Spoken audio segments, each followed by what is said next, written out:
이 1절 말씀은 우리에게 우리의 구원이 어떻게 시작되었는가를 설명으로 시작을 합니다.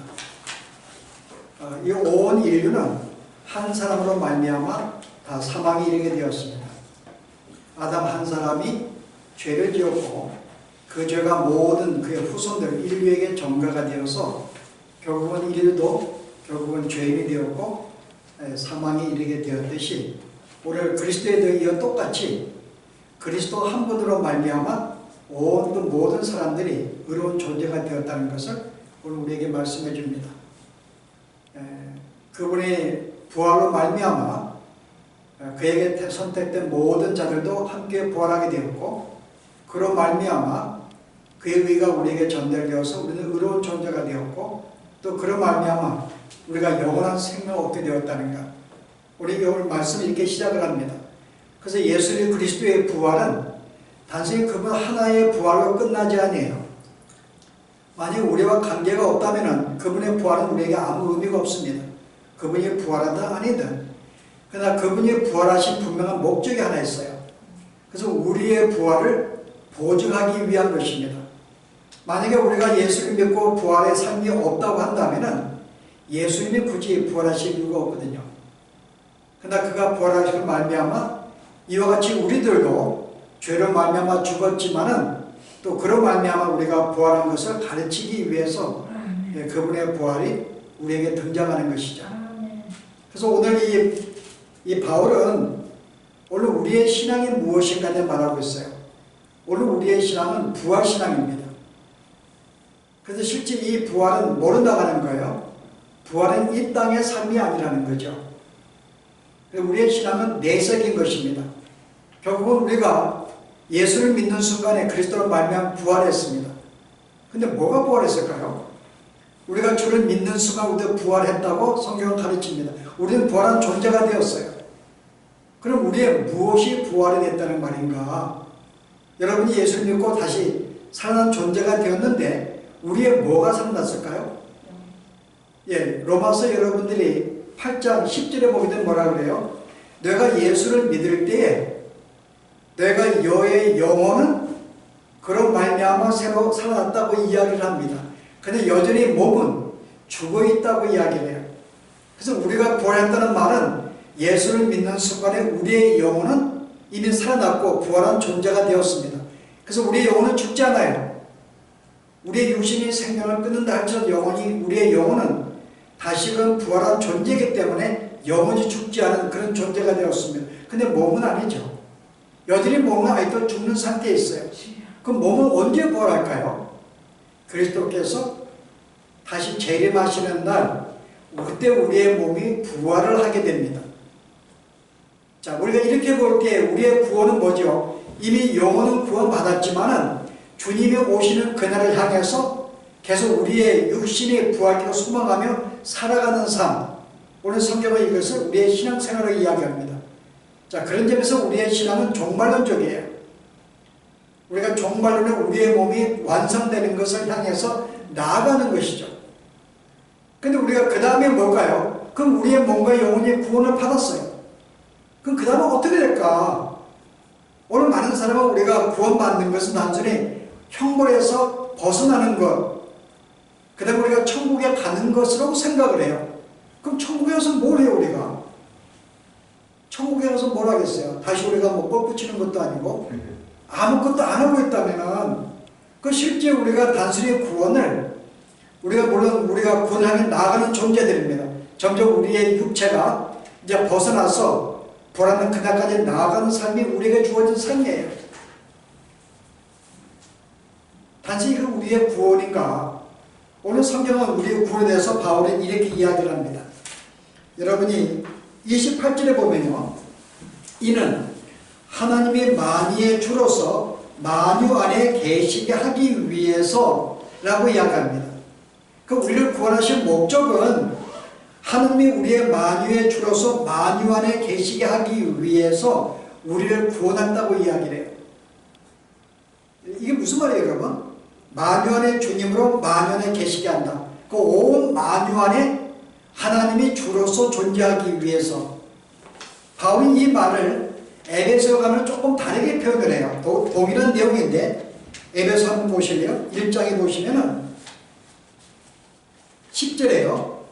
하늘에 있는 것이나 땅에 있는 것이나 다 그리스도 안에서 통일되게 하려 하심이라.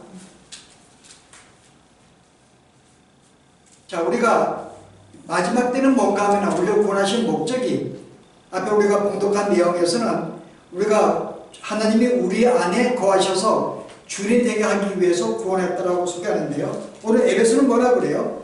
하늘에 있는 것이나 땅에 있는 모든 것이 다 그리스도 안에서 통일되게 하나가 되게 하기 위해서, 유니티, 하나가 되게 하기 위해서라고 이야기합니다.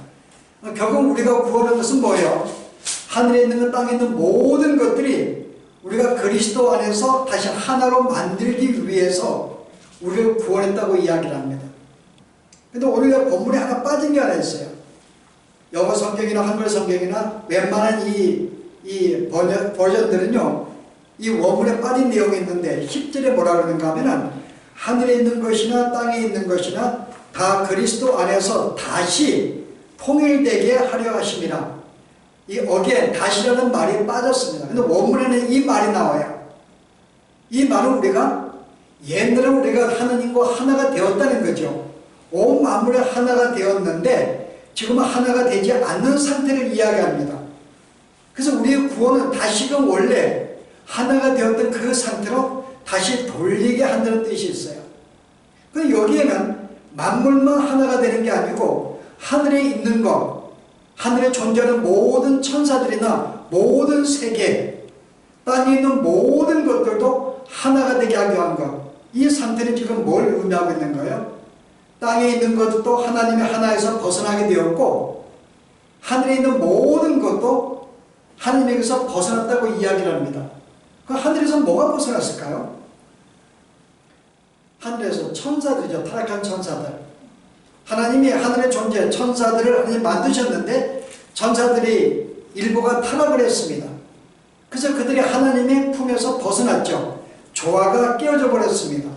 성부, 성자, 성령께서 하나 되시고 조화롭게 그분이 계시는 이와 같은 질서가 하늘에 있는 존재 천사들의 반역으로 말미암아 그 조화가 깨어지게 됐고 부조화를 이루면서 하나님께 이탈해버린 것이죠.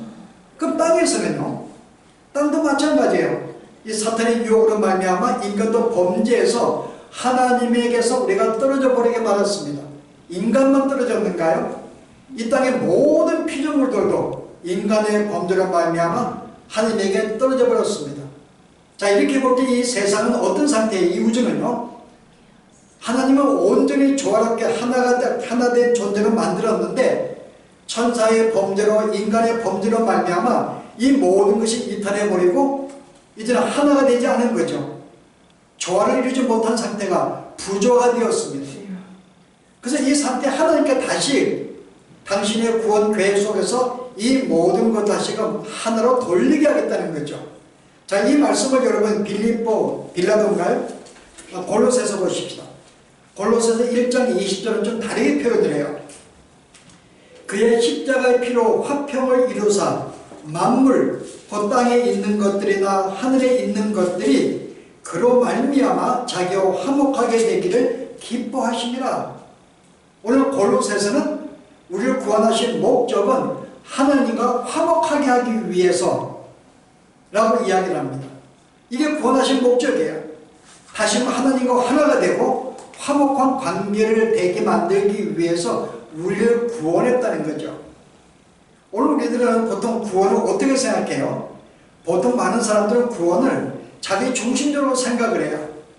내가 이제 하나님을 믿었다, 하나님의 자녀가 되었다, 그러면 이 땅에서 내가 최선을 다해서 바르게 살아야지, 정직하게 살아야지, 속이지 않아야지, 보통 그런 생각을 합니다.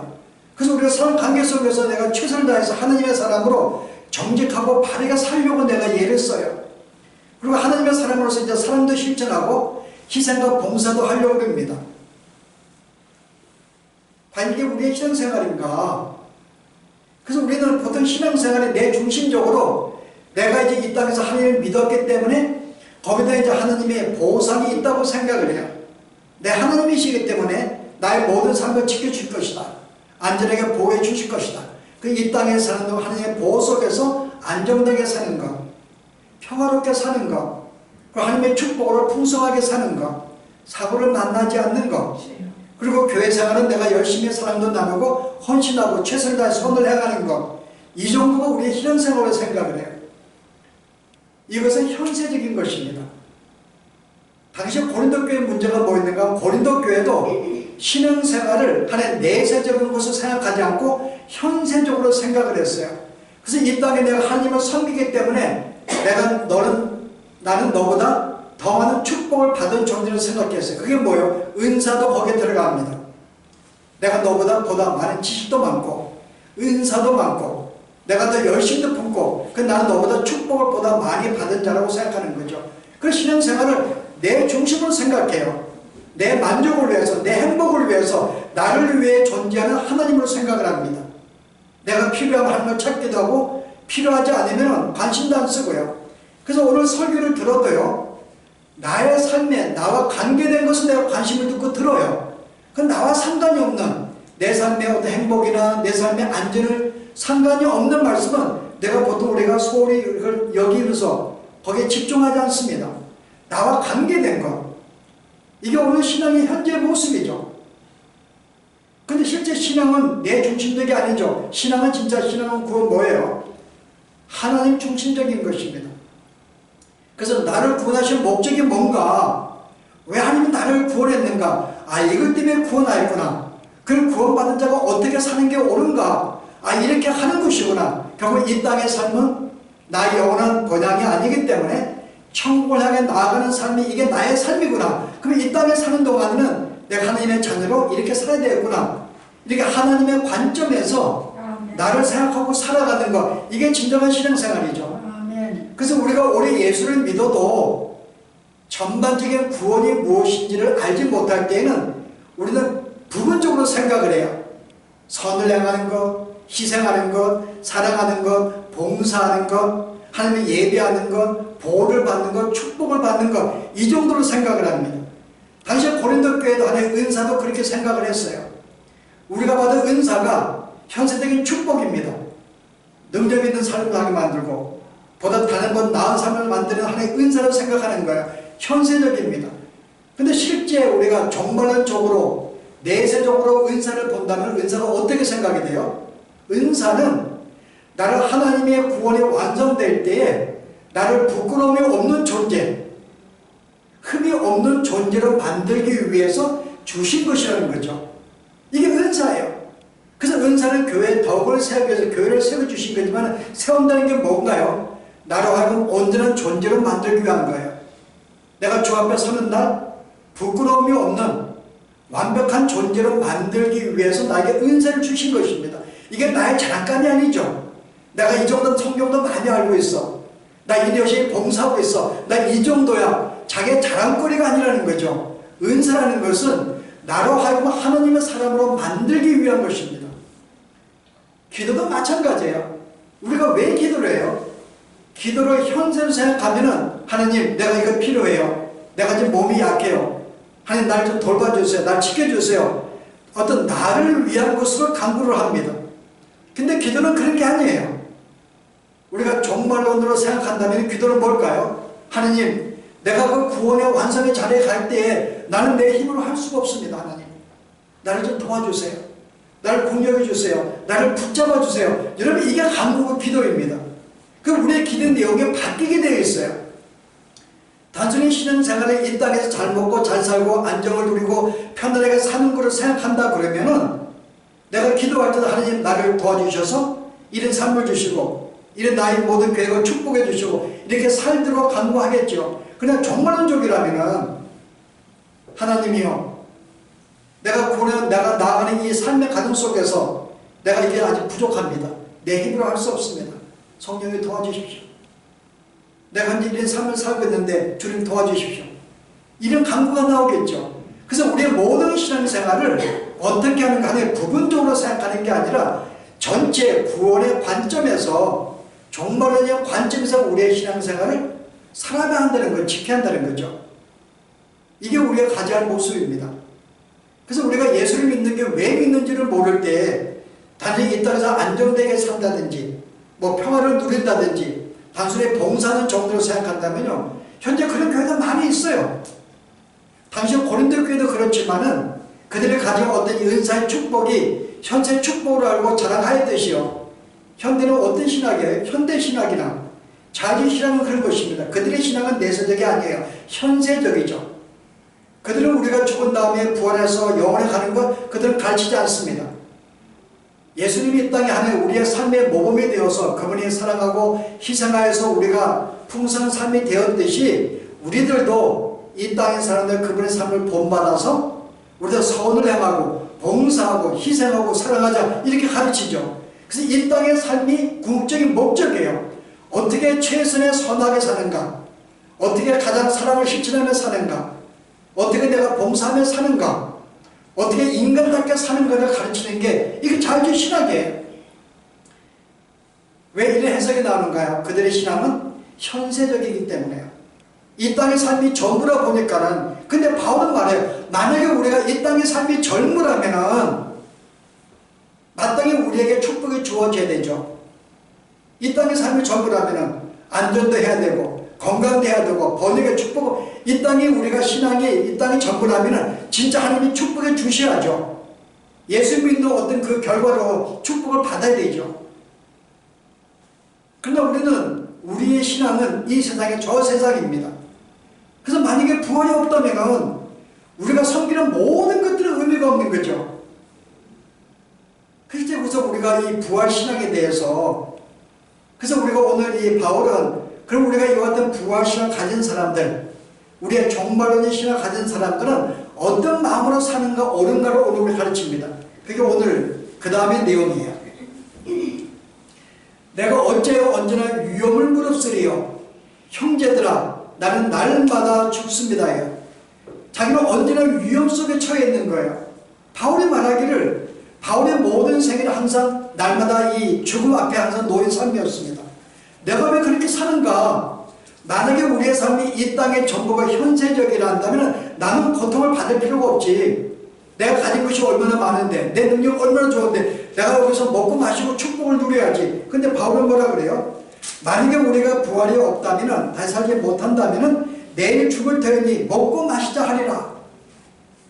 내가 짐승과 내가 싸울 필요가 뭐가 있냐? 내가 고난받을 필요가 뭐가 있어? 이 땅이 전부라면 위험도 피하고 번영해야지. 내일 내가 죽고 이 땅에 우리 욕심이 끝난다면 내가 죽는 그날까지 먹고 마시고 즐기는 게 전부지. 근데 자기는 그렇게 살지 않았다 그래요. 어떻게 살았다 그래요? 나는 날마다 위험 속에서 날마다 죽음을 내가 당면하고 있다고 이야기해요. 물론 성도가 일부러 날마다 죽음을 내가 자처할 필요는 없습니다. 예수 믿기 때문에 이 땅에 살면서 고난받고 자처하고 그런 말씀이 아니에요. 우리가 전도가 가르친 대로 나에게 이 땅에 먹고 마시는 거, 이 땅의 모든 삶은 나의 행복과 기쁨을 주신 거예요. 그거 마땅히 누려야 되고 즐겨야 됩니다. 근데 그 삶이 우리의 궁극적인 목적이 아니라는 거죠. 이 땅에 사는 동안에도 내가 수고한 것만큼 먹고 사는 것, 안정되게 사는 것, 나의 축복이에요. 근데 이것이 전부가 우리의 삶이 전부가 아니라는 거죠. 우리의 삶은 저 세상이기 때문에 이 땅에 사는 동안은 그렇게 살지만은 항상 내 삶의 골은요, 그 삶은 나아가는 거죠. 그 여기에 정착하지 않는 거예요. 이 땅만 생각하지 않는 것입니다. 안정되지 않는 거죠. 근데 오늘 고린도 교회들은 그런 생각이 아니었어요. 그들의 받은 구원은 현세적이었어요. 이 땅에서 어떻게 하면 내가 풍성하고 잘 먹고 잘 살 수 있는가를 생각한 거죠. 그래서 그들은 바울이 그들의 삶을 뭐라고 지적을 해요? 고린도전서 4장에 보시면 뭐라 그래요? 8절에 너희가 이미 배부르며 이미 풍성하며 우리 없이도 왕이 되었도다. 오늘 그들은 배부르고 풍성하고 왕이 되었다고 이야기를 해요. 왜냐하면 그들의 삶은 이 땅이 전부이기 때문에 이 땅에서 하나님 믿는 보상을 받는 게 뭐예요? 풍성하게 사는 거고 배부르게 사는 것이고 왕노릇한 내가 세상에 제게 생각하고 아주 의시되며 사는 것, 이게 그들의 축복이라고 살았기 때문에 이런 삶을 살았다고 이야기해요. 근데 바울은 뭐라 그래요? 그러나 나는 죽이기로 작정된 자같이 끄트머리에 두셨으며 우리는 세계 곧 천사와 사람에게 구경거리가 되었노라. 우리는 그렇기 때문에 어리석으나 너희는 그다지 지혜롭고 우리는 약하나 너희는 강하고 너희는 존귀하나 우리는 비천하여 내가 이 시간까지 죽이고 목마르고 헐벗고 메마르고 수고하고 모욕을 당하고 박해를 받고 비방을 받고 너희는 주님 안에서 지혜롭고 너희는 강하고 존귀한 받다고 이야기합니다. 그 실제 우리가 이 땅에 우리가 전도라면 우리는 이런 대우를 받아야 돼요. 존귀한 존재로, 강한 존재로, 풍성한 존재로, 축복을 받은 존재로 살아가야 되죠. 너희는 그렇게 살고 있다고 이야기해요. 고린도 교인들에게. 왜냐하면 너희의 신앙은 현세적이기 때문에 우리의 신앙은 현세적이 아니야.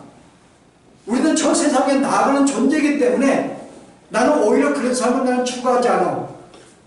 일부러 그가 권한을 자처하는 게 아닙니다. 우리는 권한을 당할 수밖에 없는 삶이기 때문에 이 삶을 바울이 피하지 않는 거죠. 왜요? 왜 우리가 권한을 피할 수 없을까요? 주님이 선천하실 때 아래 있는 사람들에게 뭐라고 명하셨어요? 성령이 너에게 임하게 되면은, 앞으로 성령이 너에게 임하게 될까? 내가 선천하게 되면은, 그럼 너희가 어떻게 성령이 임하게 되면 너희가 예루살렘이나 온 땅끝까지 어떻게 해요? 내 증인이 되리라. 이게 오늘 번역의 문제죠. 번역은 마치 내가 이제는 예수를 구원받았기 때문에 나는 땅끝까지 이제 복음이 증인이 되어야 되겠다라고 예를 쓰는 삶을 갖게 됩니다. 근데 본문에는 그런 말이 아니에요, 여러분. You will be my witnesses. 내 증인이 될 것이야 라고 이야기하는 거죠. 내가 구원을 받았어? 하나님의 자녀가 되어서 내가 하나님의 영원한 세계를 알게 되었어? 그럼 너희 이 땅에 너가 삶의 전부가 아니기 때문에 너희는 마땅히 그 삶을 증거하는 존재로 살게 될 거야 라고 이야기하는 거죠. 증거하는 존재가 되어지는 거예요. 하나님 믿게 되면은 자연히 그런 존재가 되어지는 거죠. 만나는 존재에게 우리 이 땅은 우리의 삶의 전부가 아니야. 우리의 삶의 영원한 존재이기 때문에 우리는 자녀를 만난 자들에게 우리는 증거할 수밖에 없는 거예요. 복음을. 이 기쁜 소식을 나눌 수밖에 없는 것입니다. 그리고 하나님의 이런 증거를 통해서 여전히 택한 자들을 부르시는 거죠. 그래서 우리가 증거하지 않으면 그들을 부를 수가 없는 거야. 그래서 우리는 증거하는 거예요. 내가 받으면 너무나 기쁘고 이 땅이 우리 전부가 아니고 그러니까 사는 존재가 너무나 안타깝기 때문에 증거할 수밖에 없는데요. 세상 사람은 그런 세계를 모르니까는 나를 미쳤다 그러고 조롱하고 멸시하고 나를 멸시하고 핍박을 하게 되는 거죠. 그러다 보니까는 나는 당연히 환난을 당할 수밖에 없는 거예요. 사람으로부터. 바울은 그걸 피하지 않아요. 당연하기 때문에. 나는 이 삶을 나는 당연하게 내가 하기 때문에 어떻게 돼요? 난 날마다 고난 속에 있다고 이야기하는 거죠. 날마다 죽음이 나에게 있어. 세상이 나를 인정하지 않아. 나는 이것을 피하지 않아. 왜냐하면 내가 증거할 수밖에 없기 때문에. 이게 성도의 삶이라는 거죠. 그래서 바울의 생애는 우리가 볼 때는요, 일부러 그는 권한을 자처하지 않은 불구하고 그는 이런 삶을 그는 기꺼이 즐거이 그를 감당을 볼 수가 있어요. 여러분 그 다음에 여러분 우리가 고린도서 마지막 장에 뭐라 그래요? 16장에 결론들을 그런 얘기합니다. 그러므로 내가 오순절까지 에베소에 머물려 함은 내게 광대하고 유한 문이 열렸으나 대적하는 자가 많음이라. 지금 고린도 교회 지금 어디에서 있는 거예요? 에베소에 머물면서 편지를 쓰고 있어요. 바울이. 근데 고린도 교인들이 바울이 보고 싶었던 거예요. 바울이 워낙 편지를 볼 때 워낙 힘이 있고 또 그 전에 바울이 고린도 교회 세울 때 그가 명성이 있기 때문에 많은 사람들이 바울을 보고 싶어 했죠. 그래서 바울은 그걸 가고 싶었는데 지금 내가 갈 수 없다는 거예요. 내가 오순절까지 에베소에 머물려 하면 나는 여기 계속 머물러야 돼. 그 이유가 뭘까요? 광대하고 유한 문이 열렸으나 대적하는 자가 많기 때문에, 문제가 너무나 많기 때문에, 나를 반대하는 자가 너무나 많기 때문에 나는 여기에 머물 수밖에 없다고 이야기합니다. 자, 여기에 광대하고 유한 문이 대적하는 것이 뭘까요? 사도행전의 에베소 교회에서 어떤 일이 벌어졌는지 한번 보실래요? 사도행전의 19장에 23절에요. 그때쯤 되어 이 도로 말미암아 적지 않은 소동이 있었으니, 에베소 교회에 큰 소동이 벌어진 거예요. 복음 증거로 말미암아. 어떤 소동이에요? 많은 자들이 신상을 만들었어요. 아카데미의 우상을 만들었습니다. 그걸 파는 거예요. 이것을 생업하는 것이 에베소였는데 26절에 이 바울이 에베소뿐 아니라 거의 전 아시아를 통하여 수많은 사람을 권유하여 말하되 사람의 손으로 만든 것들은 신이 아니다. 우리가 지금 만들어 파는 게 신이 아니고 하나님이 신이기 때문에 이제 그것을 떠나라고 말하고 있으니 우리의 생업이 위협받게 되었다라고 그들이 폭동을 일으키는 거죠. 그래서 바울을 잡아 죽이려고 하는 거예요. 여러분 그 다음에 뭐라 그래요? 그들이 이 말을 듣고 분노가 가득하여 외치는데 크다 에른 사람이여 아데미여 하니 우리의 힘을 부르면서 바울을 죽이자고 이야기합니다. 그가 복음 증거로 말미암아 에베소 교회가 요란한 소동이 벌어진 거예요. 거기서 돌을 맞기다 핍박을 당하고 모욕을 감옥에 갇히기도 하고. 자, 우리가 만약에 신앙생활 하다가 어떤 누가 부딪히고 불편한 관계를 맺고 어려움 당하면 어떻게 해요? 그 피해버립니다. 편한 대로 가지 뭐 여기 싸울 필요는 뭐가 있겠어요, 여러분? 근데 오늘 바울은 반대예요. 우리가 목회를 하다가 교회가 너무 시끄럽고 어지럽고 하면은 머리를 떠나면 좋죠. 그냥 다른 데 가버리면 속 편하죠. 근데 문제가 있기 때문에 바울은 떠날 수 없다는 거예요.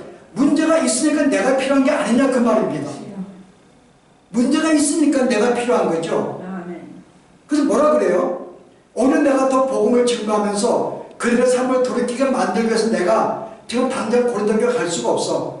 나는 이 문제가 해결될 때까지 나는 여기에 있을 거야 라고 이야기하는 거죠. 그 바울은 진짜 그가 받은 이 구원이 무엇인지 알기 때문에요. 우리가 저 세상에 영원한 누리 이 생명 알기 때문에 이 소식을 전하기 위해서 그는 기꺼이 이 땅에서는 이 고난도 자처하는 거예요. 오히려 문제 있는 곳에 이 복음을 전해서 빨리 그들로 하여금 주를 믿게 하고 영원한 생명 알게 만들기 위해서 그는 오히려 거기에 머무릅니다. 그의 초점은 영원한 세계에 있는 거죠. 이 소식을 전하고 있는 거예요. 그래서 그것 때문에 내가 문제를 만나도 나는 그건 내가 피하지 않습니다. 그걸 내가 자처하는 거예요. 고통의 문제가 아니라는 거죠. 이게 우리가 가진 신앙의 차이점이야. 만약에 내가 하나님을 예수를 믿는 것이 현세적이라면 이 땅에 내가 번영하고 안정되고 평안을 누리고 내 소원이 이루어지고 장성하고 어떤 명예가 높아지는 단순히 그런 삶을 사는 것 전부라 그런다면 우리가 고난받을 필요가 없는 거죠. 이게 전부라면 만약에 우리도 하나님 축복의 그런 삶을 살아야 됩니다. 근데 바울은 우리의 삶은 저 세상이기 때문에 내세적이기 때문에 이 땅에서는 우리가 지나간 나그네의 삶이야. 단순히 내가 이 받은 구원을 너무나 감격스러워서 이 삶을 나누는 과정 속에 그런 삶으로 증인으로 부름받았기 때문에 이 삶을 나눌 뿐인 거죠. 그 가운데서 어려움을 당해도 who cares? 기꺼이 내가 당할 수가 있다 그 말입니다. 빨리 죽으면 더 좋은 거죠. 빨리 더 천국에 가니까는. 그런 마음으로 산 것이 진정한 바울의 삶이었던 거죠. 그래서 바울은 여러분 이 삶이 바울이 이 삶뿐만 아니에요. 여러분 그는 거의 30년 동안이 이런 삶 속에 살았어요. 마지막까지 그가 어떤 모습 보이는가요? 여러분 사도행전 보시면 마지막에 이 땅에 그가 어떤 말이 보이는지요. 3차 모든 전쟁이 끝나고 그가 어떻게 해요? 그가 이제 예루살렘으로 들어가게 됩니다. 근데 예루살렘에서 어떤 일이 벌어져요? 사도행전 마지막이에요.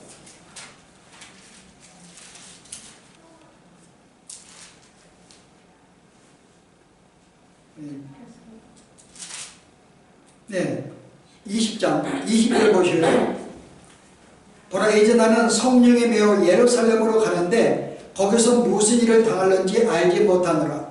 오직 성령의 각성에서 내게 증언하여 결박과 환난이 나를 기다린다 하시나 내가 달려갈 길과 주 예수께 받은 사명 그 하나님의 은혜의 복음을 증거하는 일을 마치려 하면은 나의 생명조차 조금 더 귀한 것으로 여기지 아니하노라. 지금 3차를 끊는 다음에 예루살렘에 돌아가는 거예요. 근데 성령께 나에게 말씀해 주세요. 뭐라고요? 거기 가면 결박을 당하고 환난 당하고 어려움 당할 거야. 또 그 앞에 보면은 많은 또 신앙의 교인들이 바울에서 기도하는데 그런 똑같은 그런 계시를 받아요. 바울이 가면은 핍박을 당한다고 알고 있습니다. 그래서 형제들이 막아요. 바울이 가면 안 됩니다. 환난 당할 것입니다. 근데 바울은 그거 알고 있어요. 내가 죽음 당하는 거. 근데 뭐라 그래요? 내가 달려가서 이 복음을 내가 받은 이 생명 귀한 것을 증거하는 일에는 내가 주저함이 없다. 환난을 당한들 나는 개의치 않겠다 하면서 들어가 버립니다. 그 이유가 뭘까요? 당시에 이 예루살렘 교회는 어떤 문제가 있었는가요? 이 예루살렘 교회는 이방인 교회들을 인정하지 않았어요. 그들의 신앙은 우리를 위해서 예수님이 십자가 죽으셨고 우리를 위해 부활하셨고 우리에게만 구원했다 생각했기 때문에 이방인들을 구원했는 걸 생각 안 했습니다. 근데 바울이 거의 30년간 이방의 복음을 증거했거든요. 예수를 믿게 되었습니다. 그걸 인정하고 싶지 않는 거예요. 근데 바울은 내가 그동안 전도를 하면서 많은 이방인 교회들로부터 예루살렘 교회가 어렵다는 소식을 듣고 많은 교회들에 참여를 했어요. 헌금을 했습니다. 그래서 이 헌금을 내가 전해줘야 되는 거예요. 그들에게. 그래서 혹시 그들이 이것을 받고 그들도 우리를 생각하는 하나의 성도를 생각하고 혹시 우리 형제를 받을까 그걸 기대하면서 내가 이 헌금을 그들에게 전해주기를 주저하지 않는 거죠. 조금이나마 그들이 이방의 교회들을 받고 싶은 받을 그 마음을 소망하면서 내가 들어가겠다는 거죠. 그의 모든 관심은 이 땅에 어떻게 안정되게 사는가 있지 않은 거예요. 내가 전하는 이 복음에 그들도 증거되어서 나와 같이 영원한 세계에 들어가는 그 세계를 바라보게 하는 그 마음을 가지고 그는 이 땅에 어떤 고난도 있어도 그래서 기꺼이 내가 예루살렘에 들어가서 그런 고난을 받습니다. 그게 아무 문제가 안 되는 거죠. 이 땅이 현세계 아니기 때문에요. 그래서 오늘 우리의 신앙은 종말론적인 신앙인 것을 강조하고 있습니다. 왜 우리가 부활이 중요한가? 우리의 부활은 굉장히 중요해요. 하나님의 완성되는 하나님과 화목되는 이 완성되는 과정 속에 마땅히 거쳐야 될 과정이니까요. 부활의 시작이기 때문에 부활한 자들만이 그 길로 나아갈 수가 있으니까. 그래서 오늘 이 우리의 신앙이 다시 무엇인지 다시 생각해 보는 것. 단순히 내가 신앙생활이 이 땅에 현실적으로 내가 예수 믿기 때문에 안정되게 살고 보호를 받고 축복을 받고 나보다 나은 삶을 사는 이 정도가 우리의 신앙생활이 아니라는 것이죠. 우리 이 땅은 나그네의 삶을 사는 거예요. 우리 이 땅에서 우리가 나그네 삶을 산다고 행복하지 말라는 건 아닙니다. 여전히 우리에게 주어진 우리가 노력대로 먹고 살고 마시고 평안을 누리고 안전되게 사는 것. 그래서 우리는 형제들보다 어려움당하지 아니하도록 안전하게 살도록 병들지 않도록 고통당하지 않도록 기도하는 거예요. 이 땅에 안정되게 살아야 되죠. 그런데 불구하고 우리는 이 땅의 삶을 온전히 내가 하나님의 사람으로 내가 받은 구원이 너무나 감사하다면 이 증거하는 삶 속에 환난을 피할 수가 없는 것이니까 당할 수밖에 없기 때문에 그냥 그것을 멀리할 필요가 없습니다. 마땅히 나는 그것을 감수하게 되는 거죠. 그 이유는요, 나의 삶이 저 세상의 삶이기 때문에.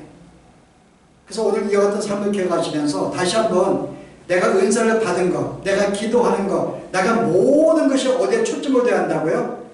하나님의 완성된 세계, 주님과 하나 되는 그 세계를 그걸 바라보면서 모든 걸 생각하고 내가 내 삶을 실천하는 것. 우리가 이런 삶을 살아야겠다. 이렇게 말씀을 나누는 거 기도하십시오. 우리는